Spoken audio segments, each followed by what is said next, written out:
इस वीडियो में हम राष्ट्रपति से संबंधित सभी महत्वपूर्ण 30 क्वेश्चनों को सॉल्व करेंगे, लेकिन उसके पहले राष्ट्रपति से संबंधित जो अनुच्छेद हैं उनकी हम चर्चा करेंगे।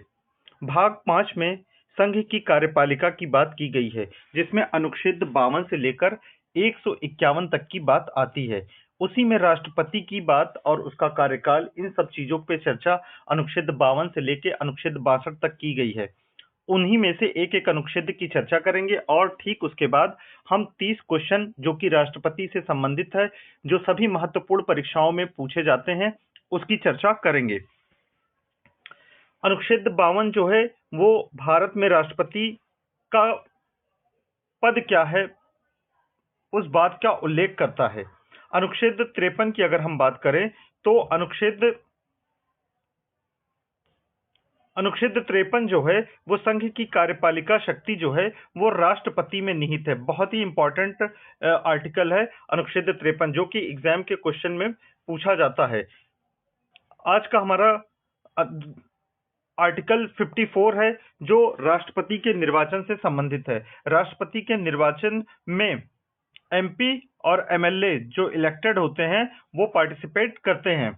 आज का हमारा नेक्स्ट अनुच्छेद है कि राष्ट्रपति के निर्वाचन में मतों का मूल्य व समानता की जो बात की गई है निर्वाचन पद्धति की, वो आर्टिकल 55 में कही गई है। अनुच्छेद 56 की अगर हम बात करें तो अनुच्छेद 56 में राष्ट्रपति के कार्यकाल की चर्चा की गई है। अनुच्छेद 57 में राष्ट्रपति पुनः निर्वाचित हो सकता है, इसकी बात की गई है। अनुच्छेद 58 की अगर हम बात करें तो राष्ट्रपति बनने की योग्यताएं क्या है, वो भारत का नागरिक हो, ठीक है, उसकी आयु 35 वर्ष की पूरी हो चुकी हो, लोकसभा सदस्य बनने की योग्यता रखता हो। अनुच्छेद 58 के तहत राष्ट्रपति बनने की योग्यताओं की बात की गई है। अनुच्छेद 59 की अगर हम बात करें तो राष्ट्रपति पद की शर्तें क्या क्या आती हैं उसकी बात की गई है। उसे कोई लाभ का पद नहीं होना चाहिए और ना ही राष्ट्रपति जो होता है वो संसद का सदस्य नहीं हो सकता है राष्ट्रपति। अनुच्छेद 60 की अगर हम बात करें तो अनुच्छेद 60 में राष्ट्रपति की शपथ और प्रतिज्ञान की बात की गई है। राष्ट्रपति को शपथ जो है वो भारत का सुप्रीम कोर्ट के मुख्य न्यायाधीश के द्वारा दिलाई जाती है। काफी इंपॉर्टेंट जो आर्टिकल है वो महाअभियोग इम्पीचमेंट से संबंधित है। इम्पीचमेंट जो है वो अनुच्छेद 61 में आर्टिकल 61 में आता है, जो राष्ट्रपति के महाअभियोग की प्रक्रिया के का आरंभ करता है। इसमें संविधान का उल्लंघन भी समाहित किया गया है। अनुच्छेद 62 की बात करते हैं तो राष्ट्रपति पद रिक्त होने पर नया निर्वाचन किया जाएगा। राष्ट्रपति रिक्त होने पर नया निर्वाचन किया जाएगा। अनुच्छेद 65 की बात करते हैं कि राष्ट्रपति की अनुपस्थिति में उपराष्ट्रपति जो होगा वो कार्यवाहक राष्ट्रपति की तरह कार्य करेगा। इस तरीके से हमने अनुच्छेद 62 से अनुच्छेद 52 से लेकर अनुच्छेद 62 तक की चर्चा की, जिसमें एक 65 भी था, उसकी भी हमने चर्चा कर ली। अब हम राष्ट्रपति से संबंधित जो 30 महत्वपूर्ण एमसीक्यू क्वेश्चन है उनकी चर्चा करते हैं। भारतीय संविधान के किस भाग में राष्ट्रपति से संबंधित प्रावधान किया गया है? हमने आते ही सबसे पहले पढ़ा था कि भारतीय संविधान के किस भाग में, भाग 5 में, जिसमें संघ की कार्यपालिका से संबंधित बातें की गई हैं। भाग 5 में जो कि आर्टिकल 52 से लेकर 151 तक की बात की गई है, उसी में आर्टिकल 52 के तहत राष्ट्रपति से संबंधित प्रावधान दिए गए हैं। भारतीय संविधान का भाग 5 जो कि अनुच्छेद 52 से 151 तक है, जो कि संघ की कार्यपालिका से संबंधित है, जिसमें राष्ट्रपति का पद शामिल किया गया है। आज का हमारा नेक्स्ट क्वेश्चन है, राष्ट्रपति का निर्वाचन किसके द्वारा किया जाता है? तो जैसा कि हम जानते हैं कि राष्ट्रपति का निर्वाचन जो है वो निर्वाचक मंडल के द्वारा किया जाता है। इस निर्वाचक मंडल में प्रत्यक्ष चुनाव नहीं होता है, बल्कि जो इलेक्टेड एमपी होते हैं, इलेक्टेड एमएलए होते हैं, उनके द्वारा चुनाव किया जाता है। हमारा नेक्स्ट क्वेश्चन है आज का कि राष्ट्रपति के निर्वाचन में कौन शामिल नहीं होता है। तो राष्ट्रपति के निर्वाचन में राज्य विधान परिषद के जो सदस्य हैं वो शामिल नहीं होते हैं, केवल निर्वाचित सदस्य ही शामिल होते हैं। विधान परिषद में नामित सदस्य भी होते हैं, इसी वजह से ये शामिल नहीं होते हैं। हमारा आज का नेक्स्ट क्वेश्चन है, राष्ट्रपति के निर्वाचन में प्रयुक्त मतदान प्रणाली कौन सी है। राष्ट्रपति के निर्वाचन में प्रयुक्त मतदान प्रणाली आनुपातिक प्रतिनिधित्व, जिसे हम एकल संक्रमण मत के नाम से जानते हैं, इस्तेमाल किया जाता है। इससे राष्ट्रपति पद के लिए सर्वसम्मति व संतुलन बना रहता है। आज का हमारा नेक्स्ट क्वेश्चन है, राष्ट्रपति का कार्यकाल कितने वर्ष का होता है। तो राष्ट्रपति का कार्यकाल 5 वर्षों का होता है। राष्ट्रपति के कार्यकाल की बात हम ऊपर ही पढ़ चुके हैं कि आर्टिकल 56 के तहत राष्ट्रपति के कार्यकाल की बात की गई है। राष्ट्रपति पद की न्यूनतम आयु कितनी होनी चाहिए। तो राष्ट्रपति पद की न्यूनतम आयु 35 वर्ष होनी चाहिए। यह आयु लोकसभा सदस्य की योग्यता के बराबर रखी गई है। आज का हमारा नेक्स्ट क्वेश्चन है, राष्ट्रपति बनने की योग्यता क्या है। तो राष्ट्रपति बनने की योग्यता लोकसभा के योग्य है, मतलब कि लोकसभा सदस्य बनने की जो योग्यता होती है वही राष्ट्रपति बनने की योग्यता होती है। आज का हमारा नेक्स्ट क्वेश्चन है कि राष्ट्रपति पद की शपथ कौन दिलाता है। जैसा कि हम पहले भी पढ़ चुके हैं कि राष्ट्रपति पद की शपथ सुप्रीम कोर्ट के मुख्य न्यायाधीश के द्वारा दिलाई जाती है। आज का हमारा नेक्स्ट क्वेश्चन है कि राष्ट्रपति की अनुपस्थिति में उसके कार्य कौन करता है। तो राष्ट्रपति की अनुपस्थिति में उसके कार्य को उपराष्ट्रपति करता है, जो कि एक कार्यवाहक राष्ट्रपति के रूप में उपस्थित होता है। हमारा नेक्स्ट क्वेश्चन है कि राष्ट्रपति को पद से हटाने की प्रक्रिया क्या कहलाती है। राष्ट्रपति को पद से हटाने की जो प्रक्रिया है वो महाअभियोग, जिसे इम्पीचमेंट कहते हैं, कहलाती है। ये किस अनुच्छेद के तहत आता है। अनुच्छेद 61 के तहत आता है। ये बात काफी इंपॉर्टेंट है, इस पे ध्यान रखना है।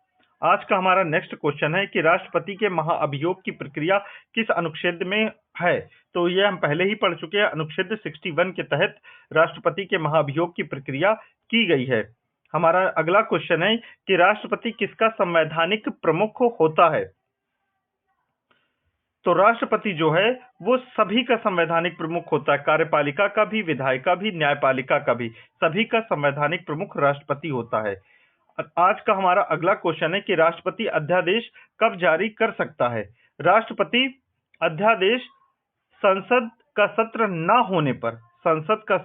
होने पर अध्यादेश जारी कर सकता है। अध्यादेश तभी जारी हो सकता है जब संसद का कोई भी सदन सत्र में ना हो। आज का हमारा अगला क्वेश्चन है कि राष्ट्रपति द्वारा जारी अध्यादेश की अवधि कितनी होती है। तो राष्ट्रपति के द्वारा जारी अध्यादेश की अवधि जो है वो 6 सप्ताह की होती है। संसद के पुनः सत्र में आने के 6 सप्ताह के भीतर अध्यादेश समाप्त हो जाता है। आज का हमारा नेक्स्ट क्वेश्चन है, राष्ट्रपति की क्षमादान शक्ति किस अनुच्छेद में है। राष्ट्रपति की क्षमादान शक्ति अनुच्छेद 72 में दी गई है। राष्ट्रपति को क्षमा, दंड, लघुकरण, दंड विलंबन की शक्ति अनुच्छेद 72 में दी गई है। आज का हमारा अगला क्वेश्चन है कि राष्ट्रपति किस सजा को माफ कर सकता है। राष्ट्रपति जो है वो सभी प्रकार की सजा को माफ कर सकता है। मृत्युदंड हो, कारावास हो, आर्थिक दंड हो, वो सभी प्रकार की सजा को राष्ट्रपति माफ कर सकता है। राष्ट्रपति की सहायता और सलाह कौन करता है। राष्ट्रपति की सहायता और सलाह मंत्रिपरिषद करती है। अनुच्छेद 74 के अनुसार राष्ट्रपति मंत्रिपरिषद की सलाह के अकॉर्डिंग कार्य करता है। आज का हमारा नेक्स्ट क्वेश्चन है कि राष्ट्रपति पद की सलाह राष्ट्रपति मंत्रिपरिषद की सलाह को मानने के लिए बाध्य होता है। ये बात सभी जानते हैं कि मंत्रिपरिषद जो सलाह देगा राष्ट्रपति उस सलाह को मानने के लिए बाध्य होगा। इस बात को 42वें संविधान संशोधन और 44वें संविधान संशोधन के बाद राष्ट्रपति सलाह मानने को बाध्य है। आज का हमारा अगला क्वेश्चन है कि राष्ट्रपति को राष्ट्रपति किसे प्रधानमंत्री नियुक्त करता है?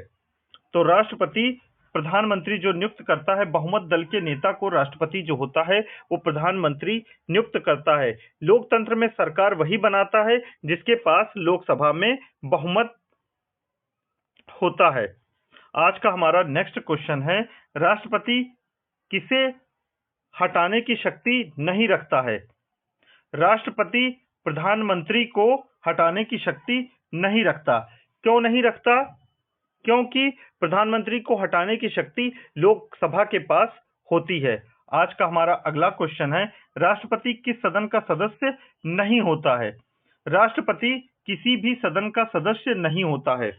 भले ही उसके पास राष्ट्रपति बनने के लिए लोकसभा सदस्य की योग्यता होनी चाहिए, लेकिन राष्ट्रपति किसी भी सदन का सदस्य नहीं होता है। आज का हमारा अगला क्वेश्चन है कि राष्ट्रपति को वेतन किस कोष से दिया जाता है? ये काफी इंपॉर्टेंट क्वेश्चन है और ये बहुत बार एग्जाम में पूछा गया है कि राष्ट्रपति को वेतन किस कोष से दिया जाता है। तो इसे संचित निधि कहते हैं। राष्ट्रपति को वेतन यहीं से दिया जाता है।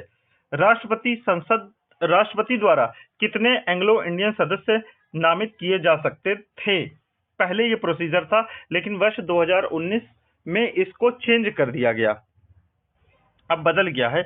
अब ये प्रोसीजर नहीं है। तो पहले जो थे राष्ट्रपति के द्वारा एंग्लो इंडियन सदस्यों की बात करें तो 2 लोग ही नामित किए जा सकते थे, लेकिन अब ये प्रावधान हट गया है। राष्ट्रपति का प्रथम नागरिक कौन कहलाता है? राष्ट्रपति का प्रथम नागरिक कौन कहलाता है? ये क्वेश्चन में मिसप्रिंटिंग हो गई है कि राष्ट्रपति नहीं, प्रथम नागरिक कौन कहलाता है? तो राष्ट्रपति जो है वो प्रथम नागरिक कहलाता है। आज का हमारा नेक्स्ट क्वेश्चन है कि राष्ट्रपति को पद की शपथ किसकी रक्षा की होती है? तो राष्ट्रपति को पद की जो शपथ दी जाती है वो किसकी रक्षा करेगा? तो वो संविधान की रक्षा करने की शपथ उसे दी जाती है। नेक्स्ट क्वेश्चन है कि राष्ट्रपति की आपातकालीन शक्तियां किस भाग में दी गई हैं? तो राष्ट्रपति की आपातकालीन शक्तियां जो हैं वो भाग 18 में दी गई हैं और हम पहले भी इसको पढ़ चुके हैं कि आपातकालीन उपबंध का जो अनुच्छेद है वो 352 से लेकर 360 तक में चर्चा की गई है और भाग 18 के तहत है और आपातकालीन उपबंध बार बार एग्जाम में पूछे जाते हैं। आज का हमारा नेक्स्ट क्वेश्चन है कि राष्ट्रपति किसकी सिफारिश पर राज्य में राष्ट्रपति शासन लगाता है? तो राष्ट्रपति राज्यपाल की सिफारिश पर राज्य में राष्ट्रपति शासन लगाता है। आज का हमारा अगला क्वेश्चन है, राष्ट्रपति को त्यागपत्र किसे देना होता है? राष्ट्रपति को त्यागपत्र, जब राष्ट्रपति अपने पद से त्यागपत्र देगा तो वह उपराष्ट्रपति को देगा। आज का हमारा नेक्स्ट क्वेश्चन है कि राष्ट्रपति की संवैधानिक स्थिति किस देश से प्रभावित है? राष्ट्रपति की जो संवैधानिक स्थिति है वो ब्रिटेन से प्रभावित है। संवैधानिक स्थिति ब्रिटेन से प्रभावित है। इस प्रकार आज हमने 30 क्वेश्चन राष्ट्रपति से संबंधित पूरे कर लिए, जो कि सभी परीक्षाओं में पूछे जाते हैं। भारत में राष्ट्रपति जो है वो नाम मात्र का प्रमुख होता है। यह व्यवस्था ब्रिटिश संसदीय प्रणाली से ली गई है। इसी प्रकार संविधान के महत्वपूर्ण अनुच्छेदों की सीरीज से संबंधित महत्वपूर्ण प्रश्न पाने के लिए चैनल को सब्सक्राइब करें, वीडियो को लाइक करें, शेयर करें और कमेंट्स करें ताकि हम और मोटिवेट हो सके इस तरीके के वीडियो बनाने के लिए। धन्यवाद।